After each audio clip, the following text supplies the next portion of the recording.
하나님 말씀 함께 보도록 하겠습니다. 오늘 우리 함께 볼 하나님 말씀은 요나서 4장 9절부터 11절까지 말씀입니다. 요나서 4장 9절부터 11절까지 말씀, 우리 다 같이 한 목소리로 말씀 함께 보도록 하겠습니다. 하나님이 요나에게 이르시되 내가 이 박넝쿨로 말미암아 성내는 것이 어찌 옳으냐 하시니 그가 대답하되 내가 성내어 죽기까지 할지라도 옳으니이다 하니라. 여호와께서 이르시되 내가 수고도 아니하였고 재배도 아니하였고 하룻밤에 났다가 하룻밤에 말라버린 이 박넝쿨을 아꼈거든.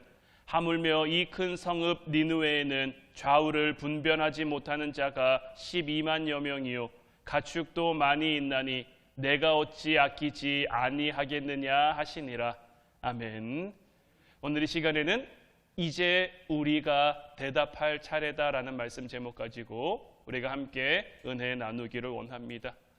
우리가 굉장히 오랜 시간 동안 이 요나서의 말씀을 함께 나눴고 이제 오늘 요나서 마지막 시간입니다. 이 마지막 시간을 통해서 우리가 하나님 앞에 무엇을 대답할지를 깨달아가는 여러분들 되시기를 주님의 이름으로 축원해 드립니다. 요즘 영화가 참 많이 나옵니다. 영화를 볼 수 있는 매체들도 굉장히 많이 있습니다.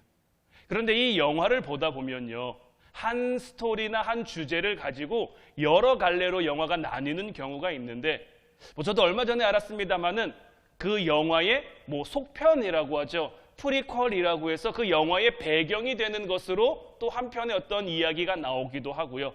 또 미드퀄이라고 해서 그 영화 중간에 들어있는 어떤 이야기를 가지고 또 다른 주제가 만들어지죠. 그러니까 중심 가닥은 같은데요, 그 보는 관점에 따라서 무언가 영화가 좀 달라지기도 하는 그런 거죠. 근데 이것은 비단 영화적인 기법뿐만이 아니라 성경 안에도 이러한 요소들이 들어 있습니다. 우리는 흔히 성경을 연대기로 많이 봅니다. 족장시대, 사사시대, 열왕들의 시대, 그리고 암흑시대, 그리고 신약시대, 이런 식으로 연대기로 성경을 많이 보는데, 이 연대기는 시대적인 배경에 따라 어떤 순서에 따라 성경이 나열되어 있기 때문에 성경을 보시는 분들이 굉장히 많이 보시는 방법이죠. 그런데 이 연대기 성경에서 이 연대기가 중심이 되면요, 자칫 성경의 정말 성경이 말하고자 하는 그 본질을 놓칠 수도 있어요.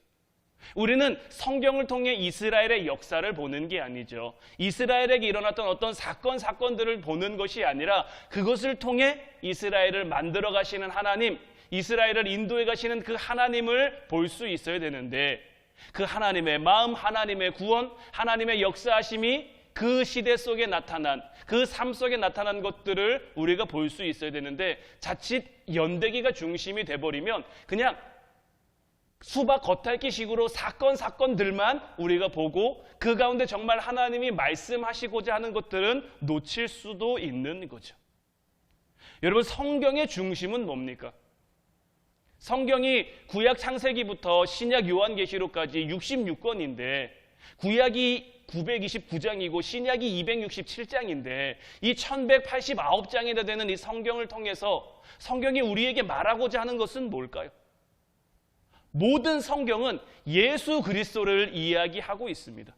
예수 그리스도를 우리에게 소개하고 설명하고 깨닫게 해주기 위해 성경은 우리에게 말하고 있는 거예요. 그리고 성경의 배치도 그에 맞게 우리가 배치해 갈 수 있어야 되는데, 룻기만 봐도 그렇습니다. 룻기는 시대적인 배경으로 보면 사사시대의 초반부입니다. 그런데 이 룻기가 성경 가운데는 어디에 배치되어 있죠? 사사기서와 사무엘상 사이에 배치되어 있단 말이에요. 그러니까 이스라엘 역사상으로 봤을 때 사사기에서 룻기가 없고 사무엘상으로 넘어가도 사실 아무런 무리가 없습니다. 영화로 치자면 이 룻기가 뭐냐면 그 현재와 어떤 과거 사이에 어떤 사건 하나가 갑자기 들어오면서 이것을 통해 하나님이 우리에게 말씀하고자 하는 그 이야기를 던져주고 있는 거죠. 따라서 우리는 성경을 볼 때 하나님이 우리를 위해 써가신 그 하나님의 스토리, 그 기록된 성경의 순서를 따라서 성경이 우리에게 무엇을 말씀하고자 하는지, 하나님께서 성경을 통해 우리에게 무엇을 말씀하고자 하는지를 먼저 배우고 깨달을 수 있어야 하는 거예요. 그리고 이것을 통해 우리는 어디까지 도달해야 되느냐? 이 성경이 연대기 순서가 아니라 어떤 다른 방향에서 기록됐다면 왜 하나님께서는 이렇게 기록하셨을까? 역사의 흐름으로 봤을 때는 사사기에서 사무엘상하로 바로 넘어가면 되는데 하나님께서는 왜 굳이 룻기라는 책을 그 사이에 끼워 넣으셨을까? 우리는 그 이유를 찾기 시작해야 되는 거예요. 구약 성경이요, 창세기부터 말라기까지 예수님을 설명하는 데는 다 그만한 이유들이 있는 거예요. 특별히 우리가 선지서라고 불리는 그 책들, 이사야부터 말라기까지는 오실 예수님, 그러니까 예수 그리스도에 대한 그 예언의 말씀을 참 많이 다루고 있죠. 모든 선지서는 예수 그리스도를 바라보게 한다라는 그 공통점을 가지고 있단 말이에요. 그런데 우리가 주일마다 이사야서를 보고 있습니다만은 어떻습니까? 참 쉽지가 않아요. 이것을 통해 하나님이 우리에게 무엇을 말씀하고자 하는지, 이것을 통해서 우리는 어떤 예수님을 바라봐야 하는지, 이 예언서라는 것, 이 선지서라는 것이 주는 그 무게감이 우리에게 남다르단 말이에요. 그런데 이 예언서 가운데, 이 선지서 가운데 어린아이부터 어른들까지 모두가 쉽게 이해할 수 있는 성경, 분량도 4장밖에 안 되는 짧은 분량이라서 처음부터 끝까지의 모든 이야기를 우리가 다 알 수 있는 그런 성경이 바로 우리가 지금 보고 있는 이 요나서예요. 요나서. 어렵지도 않고요, 굉장히 좀 익숙한 그런 이야기체로 하나의 사건 같잖아요. 하나님이 요나에게 말씀을 주셨는데 요나가 그 말씀을 따르지 않았고 다시스로 도망했고, 하나님이 풍랑을 통해서 그를 물고기 뱃속에 들어가게 하셨고, 그가 뱃속에서 회개하고 니느웨 성으로 와서 하루만 말씀을 전했는데도 그 성 가운데 놀라운 회개의 역사가 일어나고, 요나가 그 성 동편에 올라가서 이 성이 어떻게 되나 봤더니 하나님이 그의 마음을 알아주지 않아서 요나가 하나님 앞에 화내고 성냈다. 이 얘기가 어떻게 보면 요나서의 전체잖아요. 얼마든지 우리가 이 이야기의 어떤 흐름을 어색하지 않게, 어렵지 않게 받아들일 수 있단 말이에요. 그러다 보니까 이 요나서를 대할 때 우리 안에 어떤 마음이 들 수도 있냐면, 이 요나서를 별로 깊게 생각하지 않는 거예요. 그냥 하나의 이야기처럼 우리가 받아들이고 끝날 때가 많다라는 거예요. 누구나 쉽게 읽을 수 있는 짧은 스토리, 이야기체로 되어 있지만 이것을 역설적으로 바라보면 하나님께서는 이 요나의 이야기만큼은 우리 모두가 다 알기를 바란다라는 그 하나님의 의도를 담고 있는 거예요. 더더군다나 이 요나서는 이 요나에게 우리의 마음을 대입하고 좀 우리의 상상력을 좀 더하면 우리가 흔히 TV에서 볼 수 있는 어떤 드라마 같기도 하고 영화 같은 그런 스토리죠. 요즘 막장 드라마가 대세죠. 점점 그 드라마의 스토리가 자극적이 되고 뭔가 굉장히 좀 이렇게 말이 안 되는 것 같은 그런 설정들을 가져오는데, 이런 막장 드라마가 인기를 끄는 이유가 어디 있을까요? 이 막장 드라마 같은 우리의 인생을 대변해 주기 때문에 뭔가 그것을 볼 때 항상 그 드라마의 결말은 확실하잖아요. 그렇기 때문에 무언가 속시원하고 사이다 같은 그러한 것에 우리의 인생을 대입해 바라보기 때문에 막장 드라마가 맨날 말로는 막장이다 막장이다, 저런 말도 안 되는 스토리 누가 썼냐 하지만 사람들이 보는 이유가 바로 거기에 있단 말이에요. 그런데 요나서도 어떤 영적인 의미에서 보면 바로 이렇게 시작하고 있는 거예요. 요나는 하나님 말씀 받은 선지자죠. 우리가 아는 선지자의 모습은 어떻습니까? 우리가 아는 선지자의 모습은 하나님의 뜻대로 정말 아골골짝 빈들에도 복음 들고 달려가는 사람이 선지자잖아요. 그런데 이 요나는 시작부터 다르죠. 하나님 반대편에 서는 것부터 이 요나서가 시작된단 말이에요. 어떻게 보면 그러니까 드라마로 치면 막장 스토리 같은 전개가 이 요나서를 통해 나오고 있단 말이에요. 처음부터 우리를 이 선지자라는 요나가 굉장히 당황스럽게 한단 말이에요. 그리고 이런 반전의 스토리가 계속해서 이어지죠. 오늘 본문까지 와서도 마찬가지입니다. 하나님이 요나에게 이르시되 내가 이 박넝쿨로 말미암아 성내는 것이 어찌 옳으냐 하시니 그가 대답하되 내가 성내어 죽기까지 할지라도 옳으니이다 하니라. 여호와께서 이르시되 내가 수고도 아니하였고 재배도 아니하였고 하룻밤에 났다가 하룻밤에 말라버린 이 박넝쿨을 아꼈거든. 하물며 이 큰 성읍 니느웨에는 좌우를 분별하지 못하는 자가 12만여 명이요 가축도 많이 있나니 내가 어찌 아끼지 아니하겠느냐 하시니라. 지난 수요일에도 우리가 말씀을 함께 나눴습니다마는 요나만큼 하나님 은혜를 맛본 사람이 어디 있습니까? 이스라엘만큼 하나님의 기적을 많이 경험한 나라가 어디 있습니까? 그런데 그 하나님의 은혜를 많이 받았음에도, 하나님의 기적을 많이 경험했음에도 이 요나는 끝까지 깨닫지 못하고 있죠. 제가 전에도 한번 여러분들에게 질문을 드렸었죠. 이 요나서는 오늘 우리가 본 본문 11절로 끝납니다. 이 11절로 끝나는데 이 이후의 스토리가 어떻게 됐을까? 요나는 어떻게 됐으며 이스라엘은 어떻게 됐을까? 영어로 치자면 우리가 흔히 얘기하는 열린 결말로 끝난 건데, 이 열린 결말로 하나님께서는 이 요나서를 왜 끝내셨을까? 드라마도요, 영화도요, 이렇게 열린 결말로 끝나면요, 해석이 다 제각각입니다. 사람들마다 저마다 자기 좋은 대로 해석하고 자기 좋은 대로 평을 내놓는단 말이에요. 그만큼 어려운 거죠. 그 결론을 짓기가 어려운 거죠. 근데 하나님께서는 마치 자기가 옳고 이스라엘이 옳다라고 항변하는 그 요나에게 마치 다음 편이 준비라도 돼 있는 것처럼 질문을 던져놓고 요나서를 끝내신단 말이에요. 내가 아끼는 것, 내가 옳다고 하는 것을 너는 어떻게 여기느냐? 내가 아끼는 것, 내가 옳다고 여기는 것을 너는 어떻게 생각하느냐? 이 질문을 통해 하나님께서는 이 요나서를 끝내시는데 왜 선지서를 이렇게 끝냈을까요? 앞서 말씀드린 것처럼 선지서는 모두 다 예수 그리스도를 가리킨다라고 말씀을 드렸죠. 그리고 이 요나의 말씀이 신약에 오면 예수님의 표적이 된다고도 우리가 충분히 말씀을 통해 나눴었죠. 누가복음 11장 29절부터 32절까지 말씀을 보면 무리가 모였을 때 예수께서 말씀하시되 이 세대는 악한 세대라 표적을 구하되 요나의 표적밖에는 보일 표적이 없나니 요나가 니느웨 사람들에게 표적이 됨과 같이 인자도 이 세대에 그러하리라. 심판때에 남방여왕이 일어나 이 세대 사람들을 정죄하리니 이는 그가 솔로몬의 지혜로운 말을 들으려고 땅끝에서 왔음이거니와 솔로몬보다 더 큰 이가 여기 있으며 심판때에 니느웨 사람들이 일어나 이 세대 사람들을 정죄하리니 이는 그들이 요나의 전도를 듣고 회개하였음이거니와 요나보다 더 큰 이가 여기 있느니라. 예수님께서 이제 이 땅에 오셔서 말씀 사역을 하시는 중에 선지자 요나의 표적을 드신단 말이에요. 내가 너희들에게 보여줄 표적은 이 선지자 요나의 표적밖에 없다.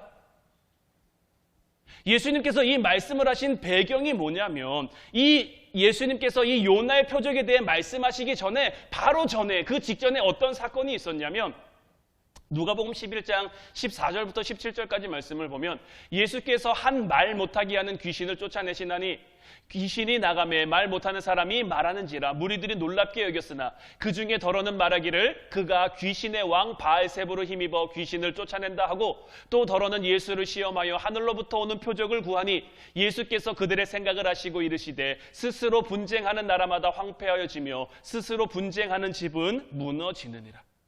그러니까 예수님께서 이 한 말 못하는 사람을 고쳐주신단 말이에요. 또 이 말 못하는 사람을 고쳐주시기 전에 예수님께서 뭘 말씀하셨냐면 우리가 잘 아는 주님이 가르쳐주신 그 기도에 대한 말씀, 누가복음 11장이 예수님께서 이 기도를 알려주시는 그 장면으로부터 시작을 하고 그러면서 예수님이 어떤 말씀을 주시냐면 너희가 악할지라도 좋은 것으로 자식에게 줄 알거든 하물며 너희 하늘아버지께서 구하는 자에게 성령을 주시지 않겠느냐라고 말씀하시면서 이 한 말 못하는 이 귀신 들린 사람의 귀신을 쫓아내 주셨단 말이에요. 이렇듯 성령이 임하면요 귀신은 물러가게 되어 있습니다. 예수님을 믿는 사람에게 귀신이 들어올 수 있을까요? 예수님을 믿는 사람에게 귀신이 접신될 수 있을까요? 절대 그럴 수가 없습니다. 그 안에 성령이 거하시는데 하나님의 영이 함께 하시는데 거기 어떻게 귀신이 들어올 수 있겠습니까? 우리 안에 계시는 성령이 가장 강한 영이기 때문에 성령이 역사하는 곳에는 그 어떤 귀신도 들어올 수가 없는 거예요. 지금 예수님께서 구하는 자에게 좋은 것을 너희가 자식에게 줄 아는 것처럼 하나님께서 너희에게 성령을 주신다. 그리고 이 성령을 힘입어 내가 지금 뭘 한 거예요? 말 못하는 이 사람의 귀신을 쫓아내 주신 거예요. 그럼 이 자리는 어떤 자리입니까? 하나님의 성령이 역사하신 자리죠. 그런데 그 자리에 참여한 사람들, 그것을 목격한 사람들 가운데 몇 사람이 뭐라고 말합니까? 그가 귀신의 왕 바알세불을 힘입어서 귀신을 쫓아냈다라고 말하고 있는 거죠. 정말 악하게 말하고 있는 거예요. 더 나아가 이 서기관과 바리새인 중에 몇 사람은 또 뭐라고 말합니까? 하늘로부터 오는 표적을 우리에게 보여주십시오. 이것은 예수님에게 당신이 메시아라면 메시아인 것을 나에게 증명해 보라고 이야기하는 거예요. 요나 선지자 이래로 한 800년 정도 시간이 지났습니다. 하지만 이스라엘의 모습은 어떻습니까? 여전히 요나처럼 억지 쓰고 있는 거예요. 여전히 막장 스토리 같은 그 스토리를 써나가고 있는 거예요. 요나가 그랬던 것처럼 자기에게 옳은 것, 자기가 아끼는 것, 자기 고집으로 죽기까지 할지라도 우리가 옳습니다, 우리가 맞습니다, 요나와 같은 대답을 이들이 하고 있는 거예요. 요나서 4장 2절 보면요, 여호와께 기도하여 이르되 여호와여 내가 고국에 있을 때에 이러하겠다고 말씀하지 아니하였나이까. 그러므로 내가 빨리 다시스로 도망하였사오니 주께서는 은혜로우시며 자비로우시며 노하기를 더디하시며 이내가 크시사 뜻을 돌이켜 재앙을 내리지 아니하시는 하나님이신 줄을 내가 알았음이니이다. 요나는 하나님에 대해서 알았습니까? 몰랐습니까? 알았단 말이에요. 하나님이 어떤 분인지 알았어요. 하나님께서 처음부터 니느웨를 심판하실 마음이 없다라는 것을 요나가 알았어요. 왜냐하면 하나님께서 니느웨를 멸망시키고자 아예 결심을 하셨다면 자기를 보낼 이유가 없는 거예요. 자기를 보낼 이유가 없는데 굳이 자기로 하금 가여서 너희가 멸망할 것이다라는 말씀을 전하게 한 것은 하나님이 그 성에게 뭔가 여지를 남겨두시는구나. 하나님이 그 성을 통해 뭔가를 하려고 하시는구나. 어떻게 해서든지 한 영혼이라도 돌이켜서 하나님 앞에 바로 살게 하기 원하는 것, 바로 살아가도록 하기 원하는 것이 하나님의 마음이라는 것을 요나는 알았단 말이에요. 그런데 여기에 요나는 분노합니다. 우리가 지난 수요일에도 말씀 나눴습니다마는 그는 하나님의 사랑이 자기들만을 향하기를 원했어요. 하나님의 사랑이 우리가 아닌, 하나님이 택하신 이스라엘이 아닌 이방 민족으로 흘러간다라는 것이 너무 싫었어요. 더 나아가서 자기들의 적국인, 자기들의 원수인 이 니느웨가 회복되는 것이 자기들의 나라 이스라엘을 위험하게 할 수도 있다라는 그 생각에 요나는 완전히 묶여 있었던 거죠. 예수님 시대의 유대인들은 왜 예수님을 배척했습니까? 이건 역시 그들의 선민의식 때문입니다. 메시아가 왔으면 어떻게 해야 됩니까? 이스라엘이 회복돼야죠. 이스라엘이 일어서야죠. 모든 이름 위에 뛰어난 이름을 가지고 모든 나라 위에 군림해야죠. 예수님이 그 왕으로 서시고 자기들은 그 위에서 떵떵거리며 살 수 있어야죠. 여전히 자기 나라와 자기 민족만을 위한 메시아를 그들은 구하고 바랬는데 예수님은 모든 인류의 죄를 대속하기 위해 이 땅에 오셨죠. 그래서 그들은 예수님을 인정할 수가 없는 것. 그래서 예수님을 배척하는 것. 그리고 이 질문은 오늘을 살아가고 있는 우리에게도 이어집니다. 우리는 하나님이 이 요나서를 통해 우리에게 던지시는 질문에 명확하게 답할 수 있어야 되는 것. 우리가 아끼는 것과 주님이 아끼시는 것, 우리가 옳다고 하는 것과 하나님이 옳다고 하는 것 사이에 우리는 어떤 것을 결정한 것일까? 어떤 것을 선택할 것인가? 하나님은 하나님 편에 서라고 우리를 부르셨습니다. 하나님이 아끼시고 하나님이 옳은 것을 향해 살아가라고 하나님은 우리를 부르셨단 말이에요.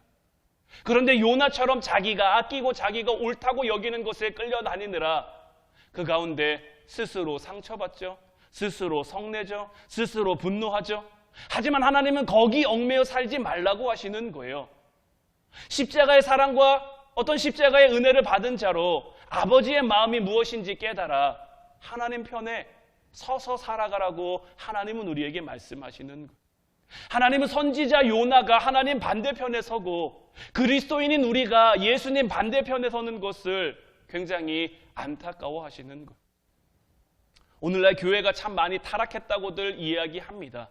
그리고 때로는 뉴스를 통해서 어떤 목사님이, 어떤 장로님이, 어떤 교회 다니시는 분들이 이런저런 죄를 저질렀다라는 그런 기사도 참 심심치 않게 나오기도 하죠. 그런 기사들을 볼 때마다 참 마음이 아픕니다. 교회가 타락했다라는 그 세상 사람들의 말에 이건 아니다라고 참 말하기 어려운 그러한 시대인 거죠. 그런데 교회는 누가 타락시켰을까요? 세상이 교회를 타락시킨 걸까요? 세상은 원래 죄 가운데 있습니다. 세상은 죄로 만연한 것이에요. 세상이 교회를 타락시킨 것이 아니라 우리가 타락한 거예요. 우리가 타락하니까 교회도 타락한 거고요. 교회가 타락하니까 교회가 세상 가운데 힘을 잃어버리게 된 거예요. 요나는 아수르가 강해지면 이스라엘이 망한다고 착각했습니다. 명백한 그의 착각이죠. 이스라엘이 멸망한 것은 아수르가 강했기 때문이 아니라 하나님의 율법과 하나님의 계명을 그들이 지키지 않았기 때문인 거예요. 하나님의 백성으로 그들을 부르셨는데 그들이 하나님 백성다운 모습으로 살지 못했기 때문에 하나님은 그들을 치셨고 그들은 멸망한 거예요. 이방 나라도요, 세상도요, 그저 도구에 불과한 겁니다. 우리가 하나님 말씀을 지키며 하나님 뜻에 따라 살아가면요, 세상은 우리를 감당할 수가 없습니다. 이미 예수님께서 이 세상의 모든 권세를 다 이기셨어요. 모든 악의 권세를 다 이기셨단 말이에요. 그 십자가를 따라 그 십자가를 바라보면 이미 이긴 싸움 가운데 우리가 있는데 세상이 어찌 우리를 감당할 수 있겠습니까? 그저 세상이 우리를 향해 하는 것은 우는 사자처럼 소리 내면서 우리 무섭게, 우리 두렵게, 우리 스스로 주저앉으라고. 하나님 바라봐야 되는데 하나님 바라보지 않고 우는 소리 나는데 찾아보면서 거기 쳐다보면서 우리의 마음 뺏기라고. 지금 요나는 무엇의 마음을 뺏겼습니까? 아수르의 마음을 뺏긴 거예요. 하나님 바라보면 되는데 하나님 따라가면 되는데 니느웨가 구원받는 것이 아수르가 잘 되는 것 같고 아수르가 잘 되는 것이 자기들을 위험하게 할 것 같다라는 그의 생각에 사로잡혀 버리니까 하나님의 은혜를 발견하지 못하는 거예요. 하나님의 마음을 깨닫지 못하는 거예요. 우리도 마찬가지입니다. 이 세상 가운데 우리가 하나님 말씀을 따라 살아가지 않으면요, 우리는 세상에 끌려갈 수밖에 없어요. 세상의 소리에 우리가 무너질 수밖에 없어요. 우리가 정결하지 못하면요, 우리가 거룩하지 못하면요, 세상의 영향을 받을 수밖에 없고요. 우리가 세상의 영향을 받으면 세상의 때가 우리에게 묻을 수밖에 없는 거예요. 그런데 반대로요, 아무리 위험한 상황인 것 같고 아무리 어려운 상황인 것 같아도요, 우리가 그 가운데 거룩함을 지키고자 온전함을 지키고자 애쓰면 세상이 우리 안에 들어올 그 틈 같은 것은 요만큼도 찾아볼 수 없는 거예요.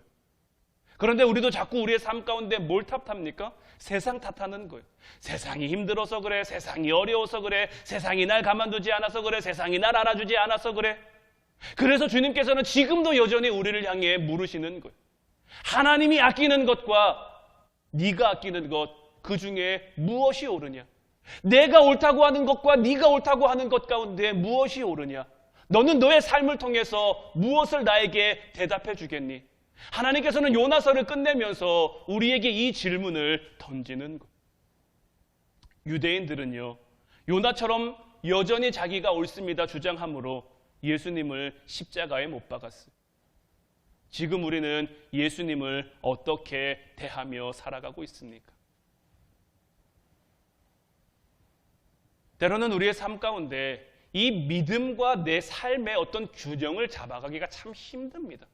왜냐하면 세상에서의 삶도 우리에게 중요해요. 하나님께서 우리에게 삶의 자리를 허락해 주셨으니까요. 그 가운데 어떤 예배와 기도와 말씀과 신앙과 이런 질서를, 이런 균형을 잡아가는 게 참 어려운데 주님께서는 그럼에도 불구하고 우리에게 요구하시는 거예요. 이제 너의 삶으로 나를 향한 너의 마음을 보여라. 우리는 하나님 앞에서 어떤 변명도 할 수 없습니다. 나에게 이만한 사정이 있었습니다. 나에게 이만한 일들이 있었습니다. 하나님은 다 아시죠. 다 아시는 거예요. 우리는 오늘도 이 요나서를 살아가고 있습니다. 지금 내가 아끼는 것, 지금 내가 바라보는 것들이요, 마지막 날 주님 앞에 서면 박넝쿨 하나만도 못한 것일 수도 있어요. 때론 내 삶에 정말 귀하다고 여겼던 것들, 내 삶에 정말 소중하다고 여겼던 것들, 하나님 이거 하나만큼 지켜주면 안 될까요? 하나님 이거 하나만큼은 나에게 허락해 주시면 안 될까요? 그렇게 내가 욕심냈던 것들, 내가 바랬던 것들, 내가 구했던 것들이 마지막 날 주님 앞에 서면 정말 그 박넝쿨 하나만도 못한 그런 것들, 이것 아니면 안 된다고 생각했는데 그 박넝쿨이 실제로는 아무것도 아니었다라는 것을 우리는 마지막 날 주님 앞에 서면 보게 될 거예요. 우리의 삶에 주님 아니면 안 된다라는 것을 깨닫는 여러분들이 되시기를 바라요. 주님 반대편에 서서 주님과 싸우고 주님 앞에 고집 부리다가 그렇게 가는 인생이 되는 것이 아니라 주님 앞에서 주님이 원하시는 것을 대답할 수 있는 그 인생, 주님이 쓰실 수 있는 그런 인생이 되는 여러분들 되시기를 주님의 이름으로 축원해 드립니다. 하나님은 오늘도 우리에게 물으십니다. 너는 무엇을 아끼느냐? 너는 무엇이 옳다고 여기느냐? 이제 삶을 통해 여러분들이 대답할 때에 하나님이 여러분들과 함께 하시어서 하나님의 성령으로, 하나님의 힘과 능력으로 우리의 삶을 돕고 그 능력으로 우리가 반드시 이기게 하실 줄로 믿습니다. 이제 우리 같이 찬양하고 함께 기도하길 원하는데, 바라기는 이 하나님에 대한 우리의 대답이 이 찬양의 가사가 될 수 있었으면 좋겠어요. 나 무엇과도 주님을 바꾸지 않으리, 다른 어떤 은혜 구하지 않으리, 오직 주님만이 내 삶의 도움이시니 주의 얼굴 보기 원합니다. 여전히 내 삶 가운데는 문제가 있고, 여전히 내 삶 가운데는 어려움이 있고, 아니면 반대의 경우도 마찬가지입니다. 내 삶이 너무 잘 풀리는 것 같아서, 내 삶이 너무 승승장구하는 것 같아서 내 힘으로, 내 능력으로 이것을 계속해서 이어가야 할 것 같다라는 그런 마음이 들 때도 주님, 내가 무엇과도 주님을 바꾸지 않겠습니다. 다른 어떤 은혜 구하지 않고 주님만 바라보며 살겠습니다. 정말 온 마음과 정성 다해서 하나님의 신실한 친구로, 하나님의 신실한 일꾼으로 우리의 허락된 삶을 살아가겠습니다. 우리 함께 찬양하고 기도하도록 하겠습니다.